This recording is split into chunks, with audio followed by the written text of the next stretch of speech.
چونکہ سال کا اختتام ہے، دینی مدارس میں تعلیمات انہی ایام میں مکمل ہوتی ہے۔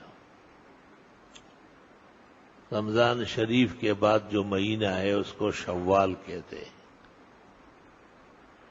اس میں اسباق دین کے علم کے شروع ہو جاتے ہیں، اور تقریباً وہی داخلے بھی ہوتے ہیں طلباء جو ملک کے طول و عرض سے آتے ہیں، مختلف مدارس، مکاتب، جوامع اور دارالعلوم میں وہ داخل ہوتے ہیں۔ یہ نصاب دارالعلوم دیوبند کا وضع کردہ نصاب ہے۔ زمانے کے مرور و عبور سے اس میں کچھ کمی زیادتی ہوئی ہے، لیکن اصل نظام درس نظامی کا ہے۔ شیخ نظام الدین ہندوستان میں ایک عالم گزرے ہیں، اورنگزیب بادشاہ کے استاذ تھے، اور اسلامی مسائل انہیں حفظ تھے۔ ان کی سربراہی میں اورنگزیب عالمگیر نے 500 فقہا، 300 ہندوستان کے اور 200 حجاز اور عراق کے، ان کا ایک لجنہ، ایک کمیٹی بٹھائی، اور بڑے طویل و عریض عرصے میں بادشاہ کی نگرانی میں انہوں نے الفتاوی الہندیہ، جس کو عالمگیری بھی کہتے ہیں، مرتب فرمایا، جس کے 6 جلدوں میں 6 لاکھ قانون اور جزیات ہے، قانونی دفعات ہے، فروع ہے۔ علت تحقیق تمام فتاوی میں معتبر وہی ہونا چاہیے، کیونکہ اس میں بڑے ایمان، دقت، گرانی برداشت کی گئی۔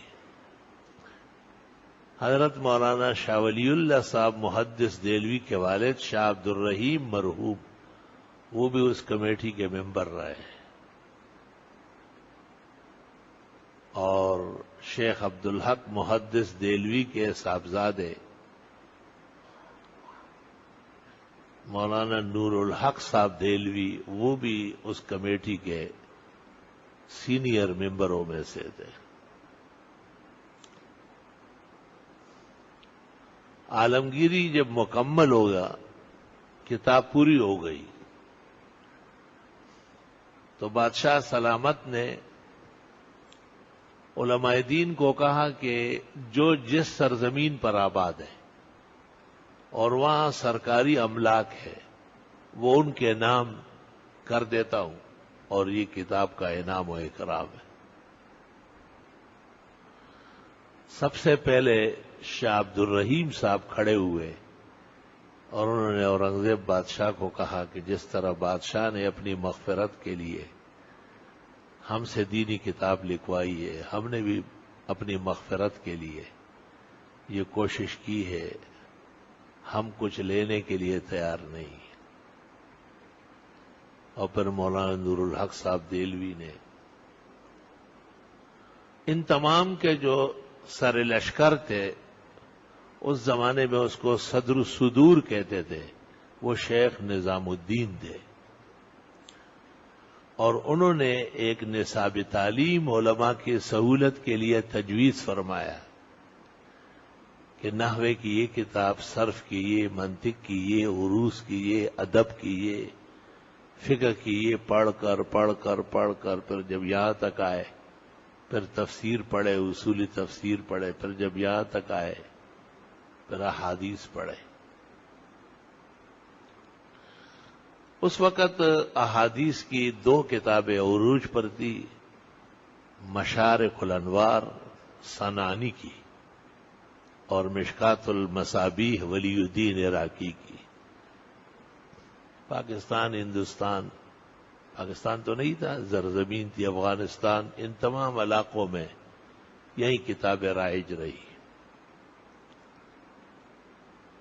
شاہ عبدالعزیز صاحب محدث دہلوی ان کے 125 سال بعد آئے،